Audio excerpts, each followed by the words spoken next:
Ya, pemerintah hingga kini terus meramu kebijakan dan strategi untuk menjaga stabilitas nilai tukar rupiah dan juga pasar surat utang di dalam negeri. Hasilnya, akumulasi net inflow hingga 3 Juni 2026 tercatat 60,9 triliun rupiah yang berasal dari surat berharga negara atau SBN dan juga sekuritas rupiah Bank Indonesia atau SRBI.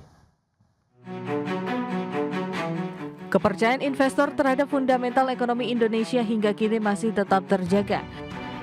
Hal ini berdasarkan masih masuknya arus modal asing atau net inflow pada triwulan 2 tahun 2026. Hingga 3 Juni 2026, akumulasi net inflow tercatat 60,9 triliun rupiah. Net inflow terutama didorong oleh investasi pada surat berharga negara atau SBN dan sekuritas rupiah Bank Indonesia atau SRBI. Sedangkan secara kumulatif sepanjang tahun 2026, aliran modal asing masuk 32,8 triliun rupiah dengan kontribusi terbesar dari SBN dan SRBI. Menteri Keuangan Purbaya Yudisadewa saat penyampaian APBN Kita edisi Juni 2026 menyatakan, meski masih mencatatkan outflow sebesar 10,8 triliun rupiah di SBN, namun di kuartal 2 sampai 3 Juni 2026 terjadi inflow mencapai 14,4 triliun rupiah dan SRBI mencapai 70,1 triliun rupiah. Sampai dengan 3 Juni, SBN outflow-nya akumulasinya 10,8, tapi kalau lihat triwulan kedua sampai dengan 3 Juni, SBN-nya mengalami inflow 14,4 triliun. SRBI tentunya dengan langkah agresif Bank Sentral, itu di triwulan kedua sampai dengan Juni juga sudah inflow 70,1 triliun rupiah. Purbaya menambahkan pemerintah bersama otoritas terkait akan terus menjaga stabilitas sektor keuangan dan memperkuat kepercayaan pasar guna mendukung ketahanan ekonomi nasional. Pemerintah juga akan terus memantau pergerakan nilai tukar rupiah, imbal hasil SBN, serta berbagai indikator risiko fiskal agar tetap berada pada level yang terkendali. Tim Liputan IDX Channel. Ya, pemirsa, untuk membahas tema menarik kita kali ini, efektivitas SBN sebagai jangkar investasi di tengah tekanan nilai tukar rupiah, sudah hadir bersama saya di studio IDX Channel, ada Mas Alfian Fernando, Head of Research and Market Information Unit dari Penilai Harga Efek Indonesia. Langsung saja kita sapa ini. Halo, Mas Alfian, apa kabar? Kabar baik, Mas Pras. Terima kasih atas kehadirannya. Tadi sudah disampaikan, menarik nih. Beragam kebijakan, ramuan-ramuan kebijakan terus dilakukan oleh pemerintah. Bauran kebijakan fiskal, moneter untuk menjaga stabilitas nilai tukar rupiah. Dan ada kemarin arahan untuk bisa meningkatkan lagi imbal hasil surat berharga negara. Nah, mungkin bisa diupdate terlebih dahulu bagaimana sih sebenarnya ya kondisi real saat ini dari pasar surat utang di tanah air, Mas? Ya. Kalau kita lihat Mas Pras, memang kondisi pasar obligasi beberapa, bisa dibilang 2 bulan ini ya, dari bulan Mei sampai dengan bulan Juni, itu memang posisinya cukup tertekan. Sebetulnya tekanan sudah terjadi Mas Pras sejak awal tahun. Kita bisa lihat yield itu sudah naik lumayan banyak, terutama untuk di tenor yang pendek. Tapi pelemahan itu semakin tinggi terjadi di 2 bulan ini, terutama di bulan Juni. Memang tekanan pasar obligasi datang dari berbagai hal ya, dari eksternal kita tahu banyak isu, dan belakangan juga dari domestik juga banyak hal-hal yang membuat pasar obligasi mengalami tekanan. Yieldnya naik lumayan tinggi Mas Pras, sekarang per hari ini kita update, yield 10 years government bonds itu sudah ada di kisaran 7,4. 7,4 sudah? 7,4 lebih, hampir 7,5% untuk yield Indonesia Government Bond 10 tahun. Itu sih Mas. Itu benchmarknya sudah 7,4 ya. Padahal kalau kita lihat hari sebelumnya begitu masih 7,2 ya. Ya. Wow, ini cepat sekali pergerakannya. Lantas bagaimana kalau kita lihat seberapa besar korelasi lah kalau kita cermati begitu ya dari pergerakan nilai tukar rupiah dengan kinerja dari surat berharga ataupun pasar surat utang sendiri di pasar sekunder kita gimana? Ya. Kalau memang kita melihat pasar sekunder, sebetulnya pasar sekundernya di tahun ini untuk obligasi pemerintah memang juga mengalami penurunan volume transaksi, Mas Pras. Jadi kita bisa lihat dari sisi investor memang ketika pasar obligasinya mengalami pelemahan, mereka cenderung untuk tidak melakukan banyak secondary market transaction, sehingga volumenya juga mengalami penurunan.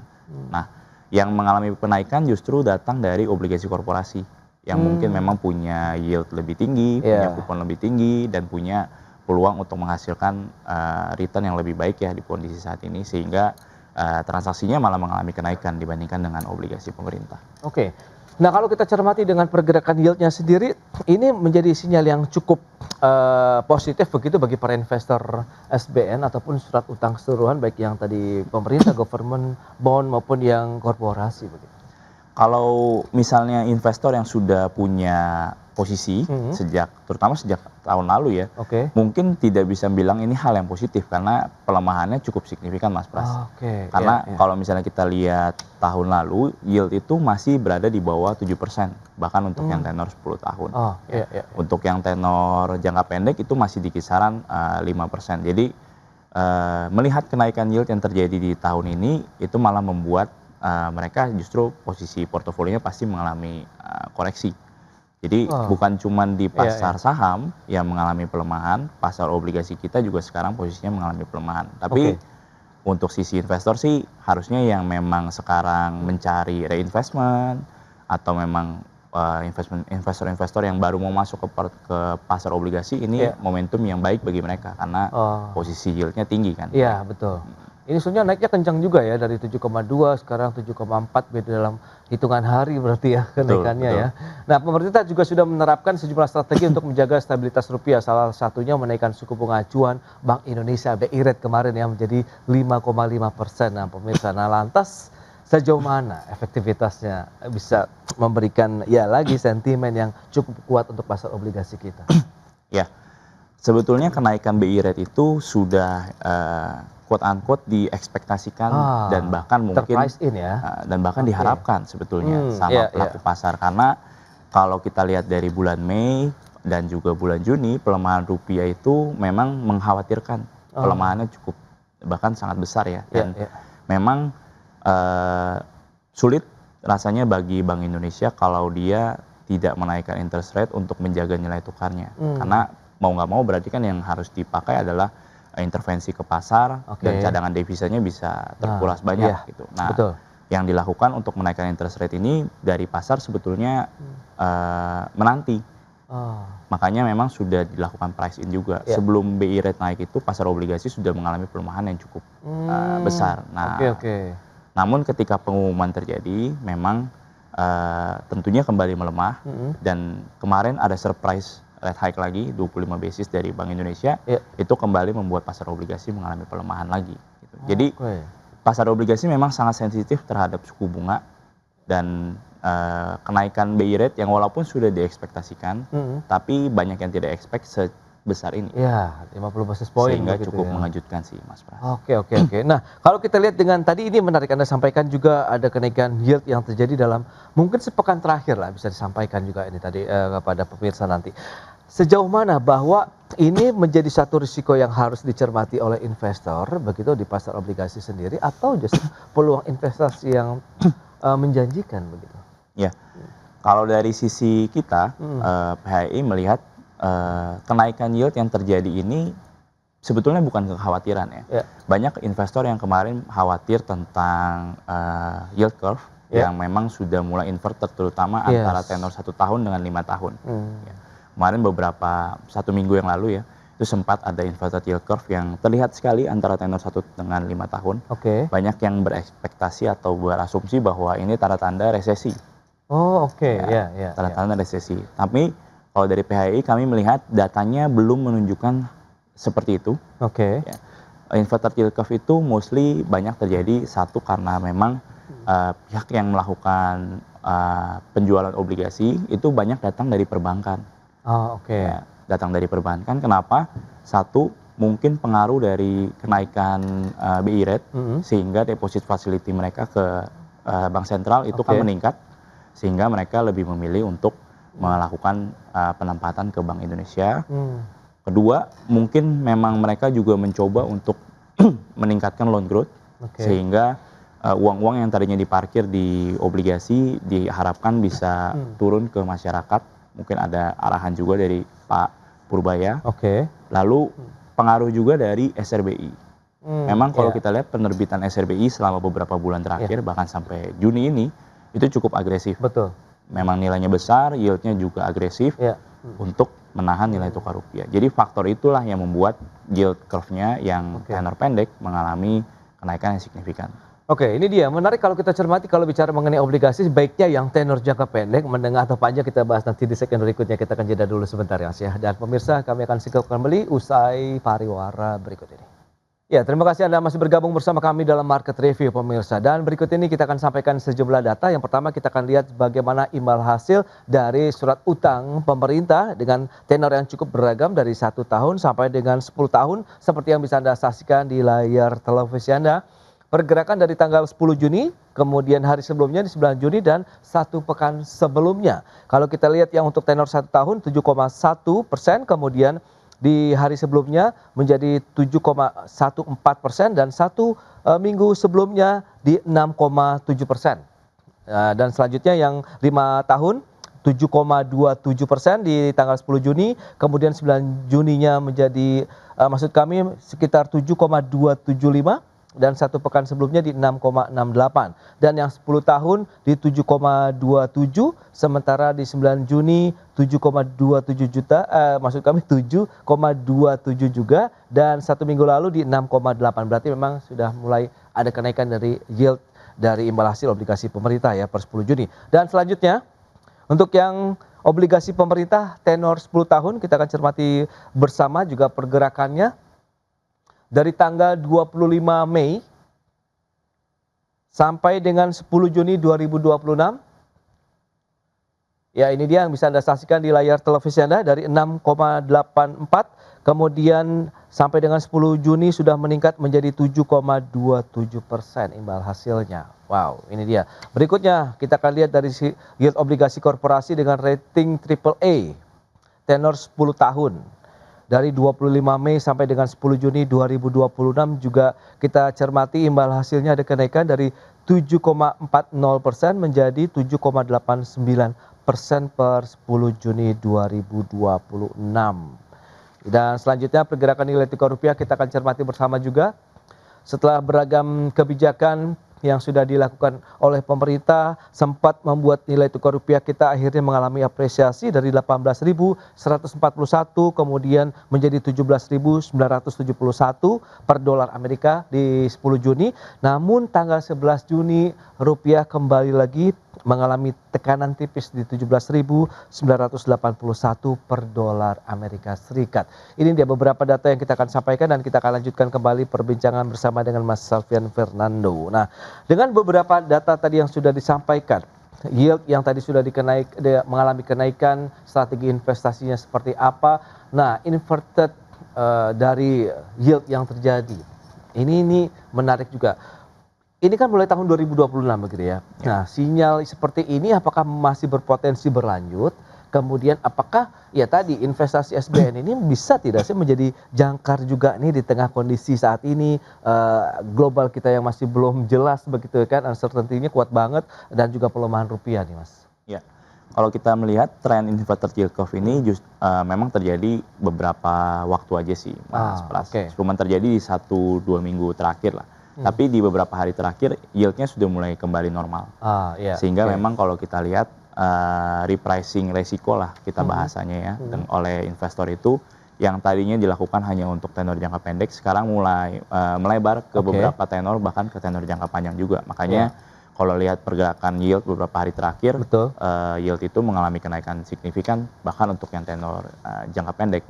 Tadinya kan tenor jangka panjang. Tadinya kan tenor jangka pendek saja tuh. Tapi sekarang untuk kembali ke tenor jangka panjang juga lumayan mengalami kenaikan yield yang signifikan. Oh, berarti inverted yield curve-nya ini sudah berakhir lah. Bisa dikatakan untuk saat ini ya. Dalam kondisi normal ya. Biasanya memang yang lebih tinggi kan yang selalu jangka panjang. Kemarin sempat yang jangka pendeknya. Nah, kalau kita bandingkan dengan surat utang di Amerika Serikat, obligasi yang benchmark kan 10 tahun nih. Nah, ini bagaimana spreadnya lah. Ini antara yield yang di sana kan sekitar 4,5 sampai dengan 4,6%. Nah, kita kan 7%. Iya. Makanya kemarin kalau kita melihat kenaikan dari US Treasury 10 years itu dengan yield obligasi kita kan kalau yield obligasi kita terus ditahan di level yang rendah, sedangkan yield US Treasury-nya mengalami kenaikan, spread-nya akan menyempit. Betul. Hal itulah yang membuat minat investor asing ke obligasi kita menjadi sedikit. Terbukti dari sisi inflow dan juga outflow itu dari tahun ini belum ada pergerakan yang signifikan. Hanya cenderung outflow sebesar 10 triliun. Nah, kalau kita lihat repricing resiko yang dilakukan beberapa waktu belakangan ini ketika US Treasury-nya mengalami kenaikan, sekarang obligasi kita juga mengalami kenaikan. Repricing-nya menjadi lebih masuk akal karena spread-nya kembali melebar. Sehingga ada peluang atau chance untuk investor asing kembali masuk ke pasar obligasi Indonesia. Harapan kita sih seperti itu. Namun tentu investor asing pasti punya beberapa indikator. Indikator utama yang mereka pasti lihat itu adalah nilai tukar. Jadi kalau kita bisa menstabilkan nilai tukar kita, saya sih melihat peluang investor asing untuk masuk ke obligasi Indonesia itu masih terbuka lebar. Nah itu dia, dengan imbal hasil sekarang 7,4% untuk yang 10 tahun ya, ini apakah menjadi daya tarik lagi untuk bisa menarik kembali nih outflow yang sempat terjadi begitu ya. Kita akan bahas nanti di segmen berikutnya, kita akan jeda kembali sebentar ya. Dan pemirsa tetaplah bersama kami. Ya, terima kasih Anda masih bergabung bersama kami dan kita lanjutkan kembali perbincangan bersama dengan Mas Safrian Fernando dari Penilai Harga Efek Indonesia. Dan di tengah volatilitas pasar keuangan, nah SBN ini pemirsa masih efektif tidak sih berfungsi sebagai safe haven domestik nih bagi investor institusi maupun retail? Kita akan tanyakan kembali. Nama Mas Safrian, bagaimana Anda melihat safe haven untuk domestik saat ini SBN? Jangkar investasi di tengah tekanan beberapa instrumen investasi di dalam negeri, atau bagaimana Anda melihatnya, kansnya begitu? Ya, kalau dari sisi bicara tentang safe haven ya, sebetulnya memang obligasi ini sampai dengan saat ini kita melihat memang masih menjadi jangkar investasi untuk investor baik itu institusi maupun retail. Terbukti dari sisi kepemilikan, sisi kepemilikan obligasi Indonesia itu pemerintah mostly dipegang oleh domestik yang kepemilikannya terus mengalami peningkatan. Dan kalau kita melihat memang dari sisi volatilitas juga memang no other options ya, Mas Pras, karena kalau melihat sisi volatilitas saham sangat volatile sekali. Ya, dari sisi return pun sekarang saham kita bisa lihat ISG turunnya cukup signifikan, jauh melebihi penurunan yang terjadi di pasar obligasi, sehingga memang instrumen yang dirasa paling menguntungkan, paling lebih aman, volatilitasnya masih lebih minim, itu memang ada di obligasi. Other option mungkin pasar uang, tapi ya bagi beberapa investor pasar uang mungkin returnnya masih kurang menarik ya. Jadi obligasi lah pilihan utamanya.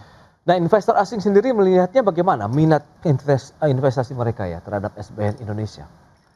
Investor asing posisi saat ini kita lihat memang kepemilikannya sangat rendah, Mas Pras. Ini salah satu titik terendah sih sebetulnya, karena kepemilikan asing di obligasi pemerintah Indonesia hanya tersisa 12%-an. 12%? 12%-an dari seluruh kepemilikan kita. Makanya saya bilang pengaruh, kalau misalnya orang banyak bicara rupiah itu melemah karena outflow obligasi, ya banyak yang dijual obligasinya oleh investor asing, itu sama sekali tidak benar. Karena datanya tidak menunjukkan demikian. Outflow investor asing sejak awal tahun hanya sekitar 10 triliun di pasar obligasi. Di pasar obligasi ya? Jadi sangat kecil. Memang karena kepemilikannya juga sangat kecil. Nah, ini menandakan apa? Menandakan memang minat investasi investor asing ke pasar obligasi Indonesia juga tidak begitu tinggi. Kenapa? Karena melihat dari sovereign rating kita, triple B, dengan outlook yang negatif oleh beberapa lembaga rating, plus kemarin yieldnya juga dengan posisi yang cukup rendah, di bawah 7%, memang tidak menjadi alasan untuk investor asing masuk ke Indonesia, ditambah currency-nya juga melemah signifikan. Nah lantas tantangan apa yang perlu kita siapkan begitu ya, mungkin untuk bisa meningkatkan lagi daya tarik nih zat berharga negara sehingga bisa menjadi alternatif investasi yang menjanjikan nih buat investor domestik yang memang sekarang sudah memegang kendali ya, karena kita tahu ini memang ada nilai plusnya juga begitu, meskipun kondisi gonjang-ganjing, tapi karena investasinya berasal dari dalam negeri, kita masih bisa mengamankan juga nih ya untuk pasar obligasi kita sendiri. Nah ini Anda melihatnya bagaimana?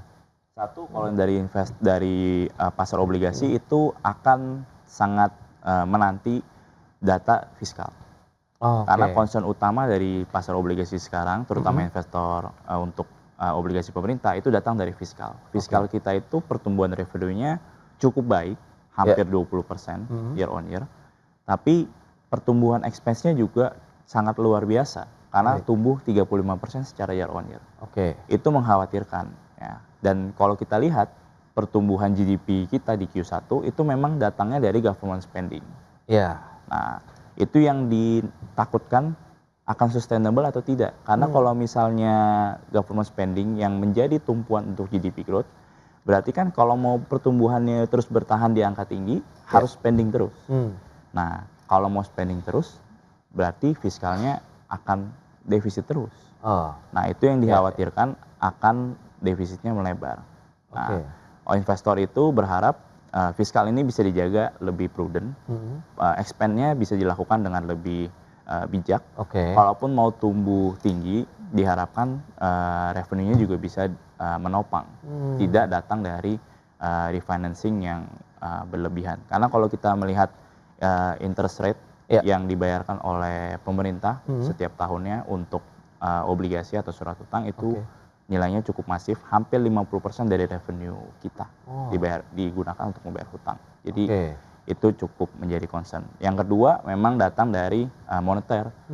Kalau misalnya kita bisa menjaga moneter, ya tentunya kan kita tahu awal tahun kita berekspektasi bahwa tahun ini interest rate akan turun, baik dari Fed Fund Rate, baik dari dalam negeri. Tapi ternyata karena tensi geopolitis, karena berbagai macam hal, menjadi malah rate hike. Betul.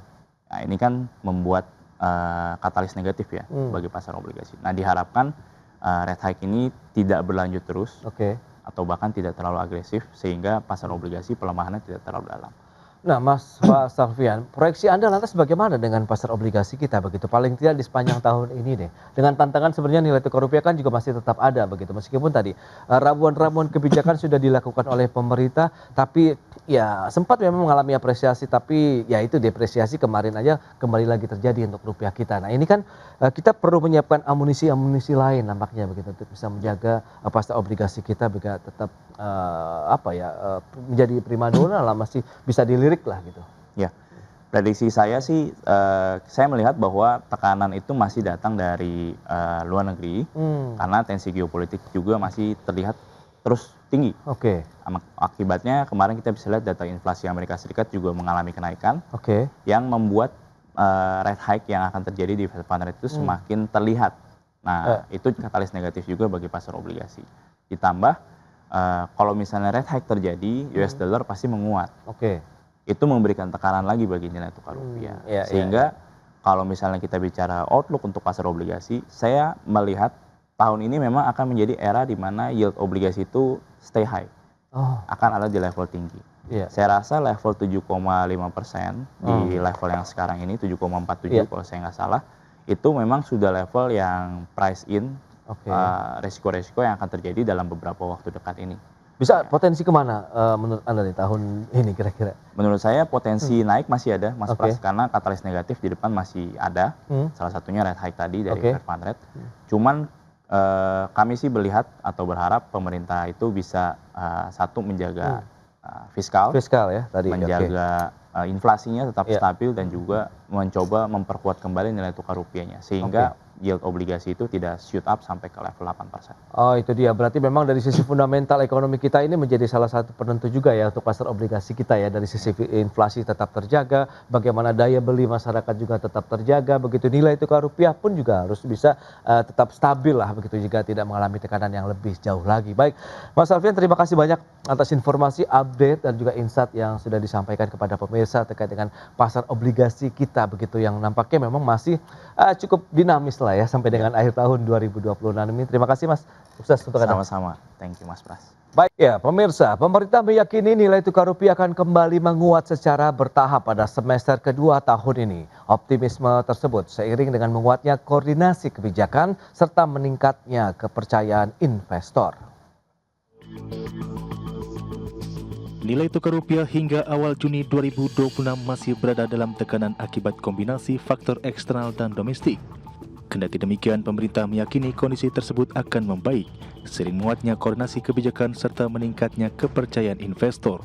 Dalam rapat kerja bersama Komisi 11 DPR RI, Menteri Keuangan Purbaya Yudi Sadewa menyebutkan, tekanan terhadap rupiah dipengaruhi gejolak sentimen global, kondisi risk off di pasar keuangan internasional, serta tekanan yang berasal dari transaksi berjalan dan transaksi finansial dalam negeri. Meski menghadapi tantangan tersebut, pemerintah tetap optimis nilai tukar rupiah akan kembali menguat secara bertahap pada semester 2 tahun 2026.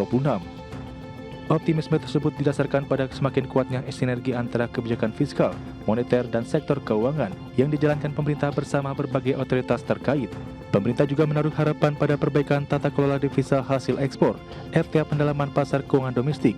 Menurut Purbaya, langkah tersebut diyakini dapat memperkuat pasokan valuta asing di dalam negeri, sekaligus meningkatkan daya tarik Indonesia di mata investor. Pemerintah optimis dengan sinergi dan koordinasi yang lebih solid antara kebijakan fiskal, moneter, dan sektor keuangan, disertai dengan perbaikan tata kelola DHE, serta pendalaman pasar keuangan, akan memperkuat pasokan falas dalam negeri ditambah dengan perbaikan kepercayaan investor, sehingga rupiah akan kembali menguat secara bertahap pada semester 2 tahun 2026.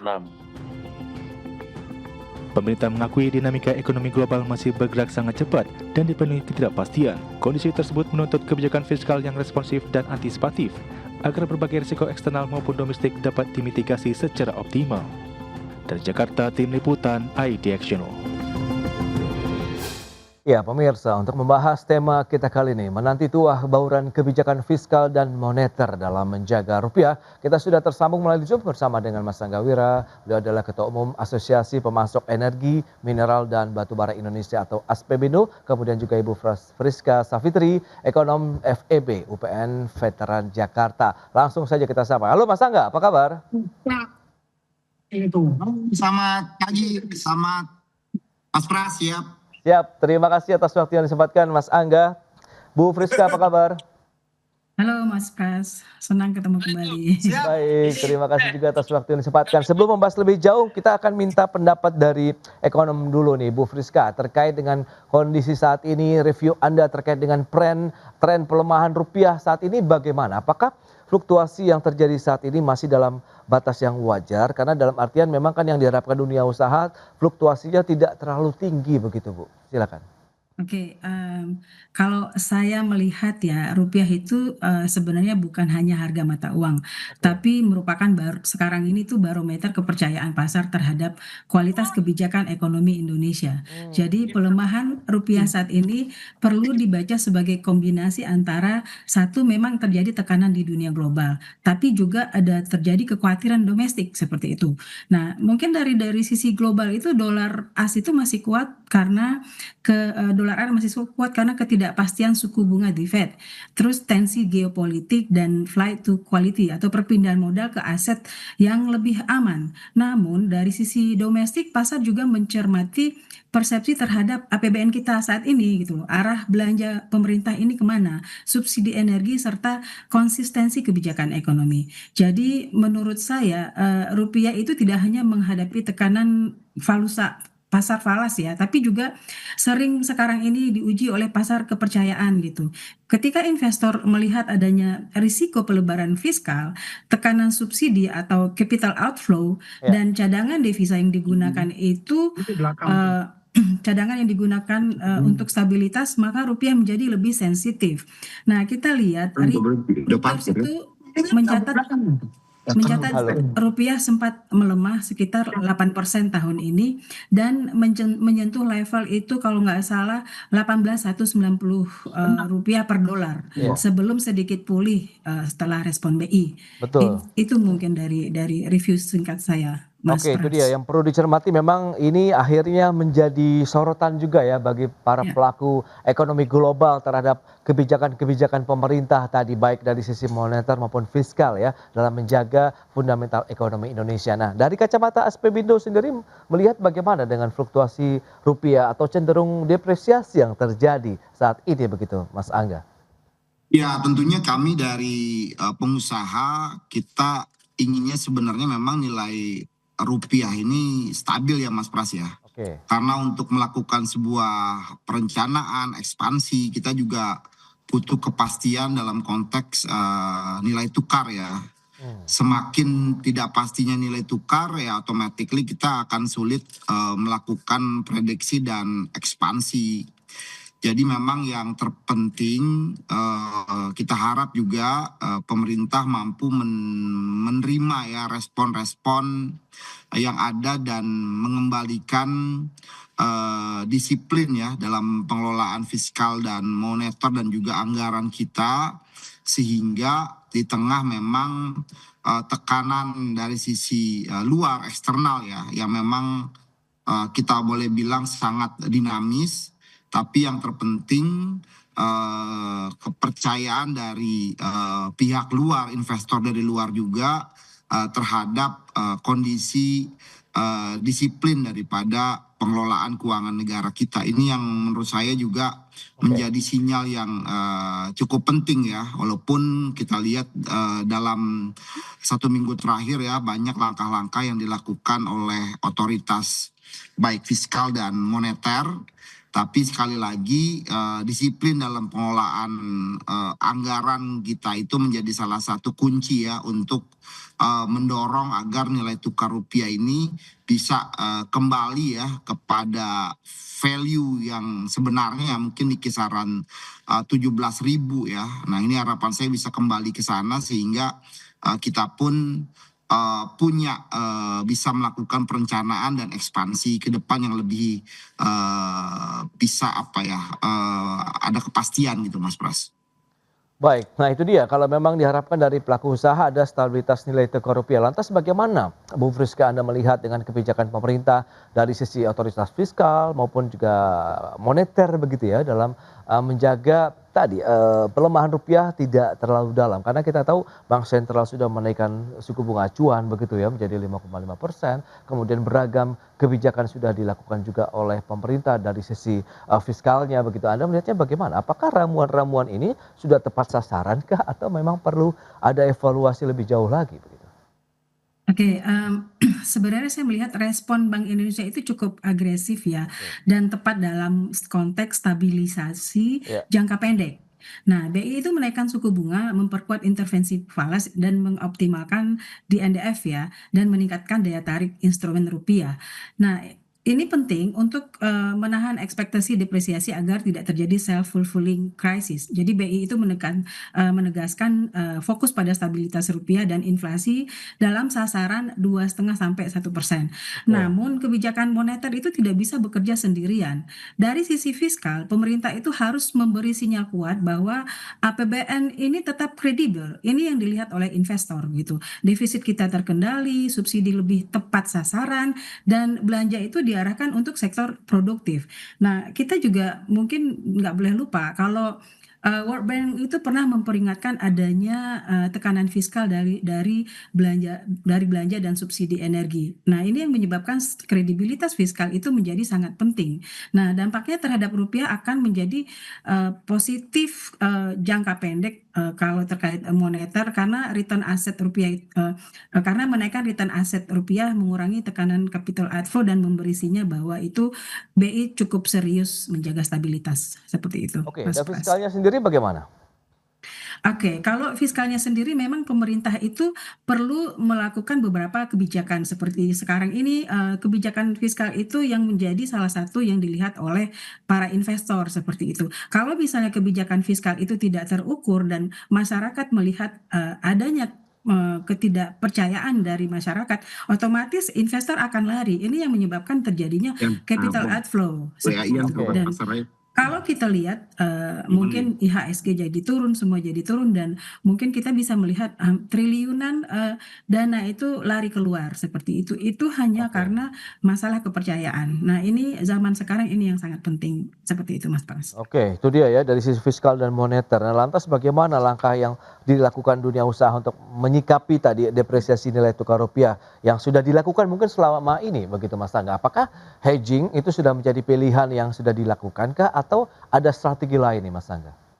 Ya pastinya hedging menjadi salah satu hal yang sudah kita lakukan ya dalam beberapa bulan terakhir ya sampai dengan akhir tahun ini Mas Pras ya. Karena kita kan tadi butuh suatu kepastian juga dalam melakukan perencanaan dalam konteks bagaimana kita mampu memenuhi contoh misal bahan baku penolong ya, yang memang kita juga faktanya kan masih banyak kita impor juga gitu. Ya. Nah, jadi saya sepakat tadi dengan Bu Friska bahwa yang terpenting bagaimana belanja-belanja pemerintah ini mampu dikonsolidasi ya, bukan hanya dalam konteks belanja yang sifatnya konsumtif ya. Program-program prioritas ini kan banyak yang memang konsumtif ya, dan saya lihat juga sudah mulai ada pembenahan yang cukup komprehensif. Jadi memang harus benar-benar adanya pengetatan ya kepada target-target ya. Sepakat jadi yang soal juga subsidi energi kita, terutama mungkin dalam konteks LPG kita juga harus mulai punya keberanian pemerintah kita untuk tepat sasaran ya. Kemarin juga sudah ada penyesuaian dari Pertamina soal harga bahan bakar non subsidi ya, Pertamax. Saya rasa itu memang realitanya seperti itu ya, memang harus kita sesuaikan. Dan memang dalam konteks yang bahan bakar bersubsidi, nah ini memang harus dilakukan juga evaluasi secara bertahap juga, walaupun sudah ada statement dari pemerintah sampai akhir tahun ini tidak akan ada kenaikan, yaitu cukup bagus juga untuk menjaga daya beli masyarakat bawah. Tapi yang perlu diperhatikan juga bagaimana jangan sampai terjadi suatu penyelewengan ya yang masif ya Mas Pras ya, karena adanya disparitas harga yang cukup tinggi ya, hampir 100% lebih ya disparitasnya, mungkin lebih mungkin ya, dengan misalnya solar industri atau bahan bakar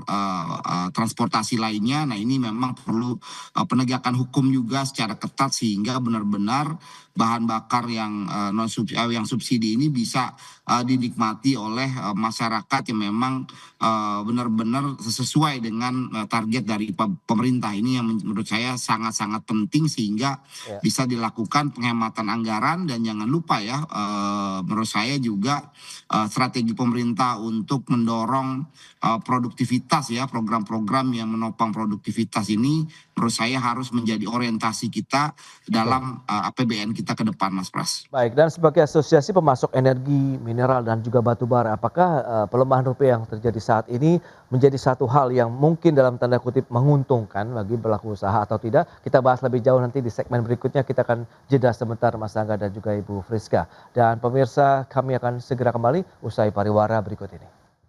Ya, terima kasih Anda masih bergabung bersama kami dalam Market Review pemirsa, dan berikut ini kami akan sampaikan sejumlah data. Kita akan cermati pergerakan beberapa poin yang perlu kita akan bahas lebih jauh, dan seperti yang bisa Anda saksikan, yang pertama adalah terkait dengan pergerakan dari nilai tukar rupiah. Data dari Register Bank Indonesia, kita lihat fluktuasinya cukup kencang, sempat di 18.171 per 8 Juni, kemudian sempat juga mengalami penguatan sampai dengan 17.971 di 10 Juni, namun 11 Juni sudah mulai ada sedikit pelemahan kembali menjadi 17.981.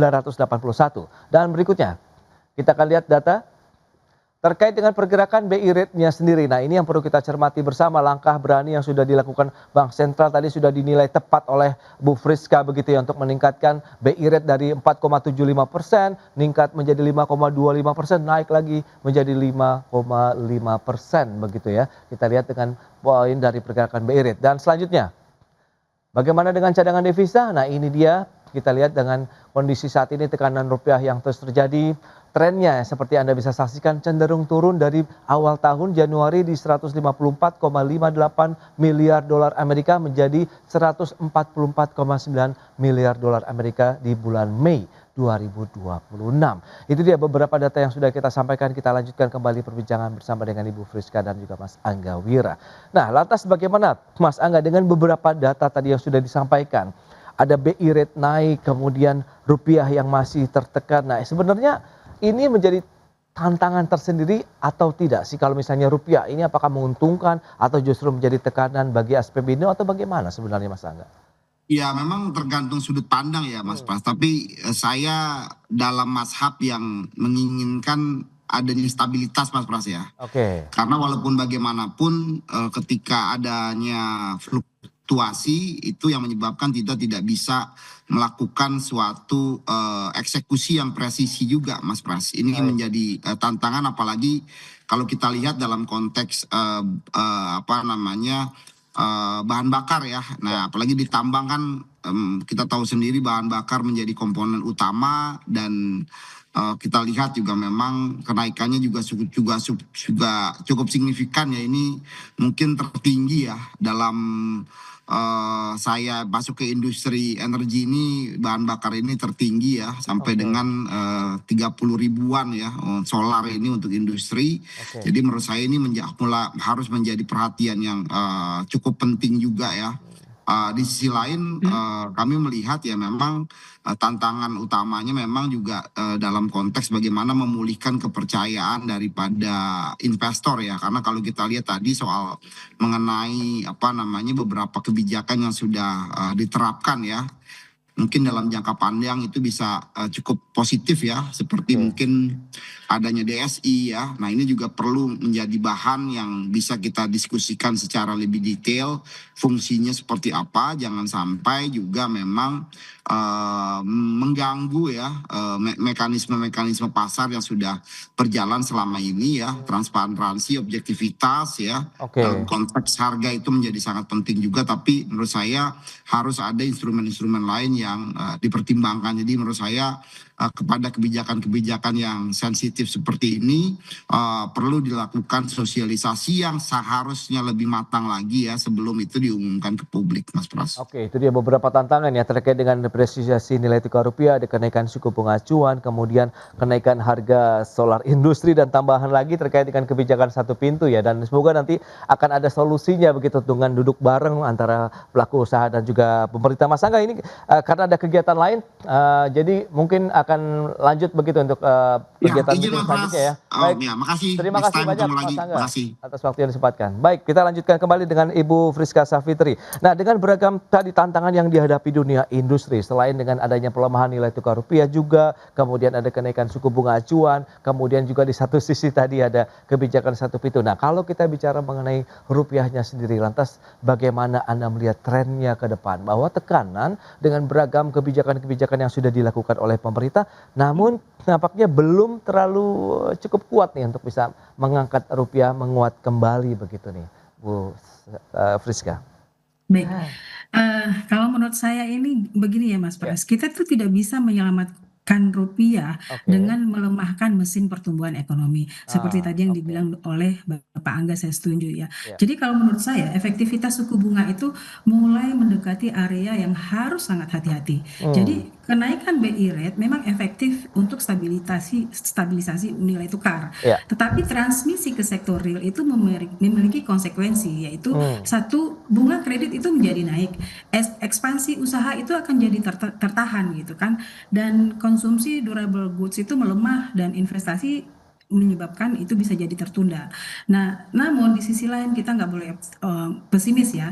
Ini bukan berarti tidak ada ruang transmisi. Pastinya ruangnya masih ada, tapi harus lebih selektif gitu. Jadi BI itu perlu memastikan transmisi tidak mematikan kredit produktif. Sektor ekspor, manufacture, pangan misalnya gitu ya, energi dan UMKM produktif tetap perlu likuiditas gitu. Artinya kebijakan moneter ketat harus dikombinasikan dengan kebijakan makroprudensial yang lebih fleksibel seperti itu. Nah itu dia, Pak Purbaya juga menekankan pentingnya sinergi antara kebijakan fiskal, moneter, kemudian sektor keuangan. Nah, instrumen apa lagi yang masih bisa kita optimalkan? Karena kan amunisi kita perlu terus digali begitu, mengingat sudah keluar beragam jenis amunisi yang sudah dilakukan oleh pemerintah, tapi tekanan dari global ini masih cukup luar biasa sekali, Bu Friska. Oke, selain BI rate, itu ada beberapa instrumen penting ya. Pertama itu adalah intervensi triple intervention. Jadi ada pasar spot falas di situ, pasar domestik non deliverable forward, dan pasar SBN. Nah, yang kedua itu penguatan instrumen sekuritas rupiah Bank Indonesia agar aset rupiah itu tetap menarik. Dan ketiga, pengurangan biaya hedging bagi investor asing agar mereka lebih nyaman masuk ke pasar domestik.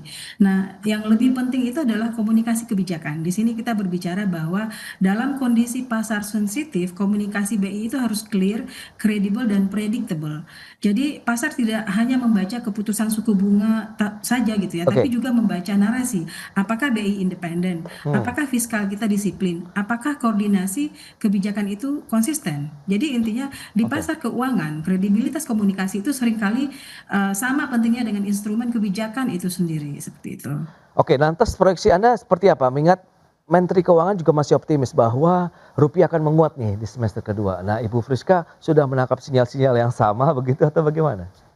Oke, saya cukup optimis juga ya. Oke. Tapi kita tidak bisa menggantungkan rupiah itu pada pemulihan global. Jadi Oke. kalau dilihat itu kan selalu alasannya global. Kita harus membangun kekuatan rupiah dari produktivitas domestik. Saya cenderung sebenarnya seperti tadi dibilang optimis ya. Iya.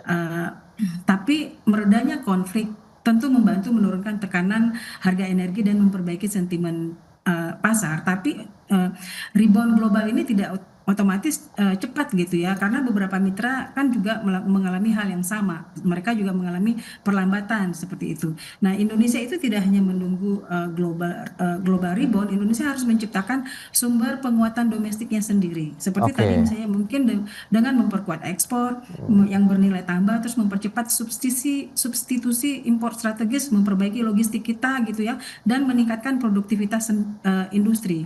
Jadi dengan kata lain rupiah itu tidak boleh bergantung pada nasib dolar atau negara lain atau global. Kita harus ditopang oleh Iya. kemampuan ekonomi kita sendiri agar kita bisa menghasilkan devisa. Seperti itu. Betul, itu dia yang paling penting tadi, penguatan ekonomi domestik nih, sehingga meningkatkan kepercayaan juga tentunya ya bagi masyarakat internasional begitu melihat bagaimana kebijakan pemerintah, ramuan-ramuan kebijakannya bisa mengangkat lagi ekonomi kita secara mandiri. Baik, kita akan lihat semoga itu menjadi tujuan yang akan dicapai di semester kedua dengan harapan tadi dari Menteri Keuangan sendiri akan mengalami penguatan pada semester kedua untuk nilai tukar rupiah kita. Baik, Ibu Friska, terima kasih banyak atas Sama-sama, update, Mas informasi Pras. dan juga insight yang disampaikan. Selamat melanjutkan aktivitas Anda kembali. Salam sehat, Baik, Ibu Friska. Terima sehat. kasih. Terima kasih. Baik pemirsa, 1 jam sudah saya menemani Anda dalam Market Review dan ikuti terus beragam informasi pilihan hanya di IDX Channel TV Bisnis nomor 1 di Indonesia. Saya Prasetyo Wibowo beserta seluruh kerabat kerja yang bertugas pamit undur diri. Terima kasih dan sampai jumpa.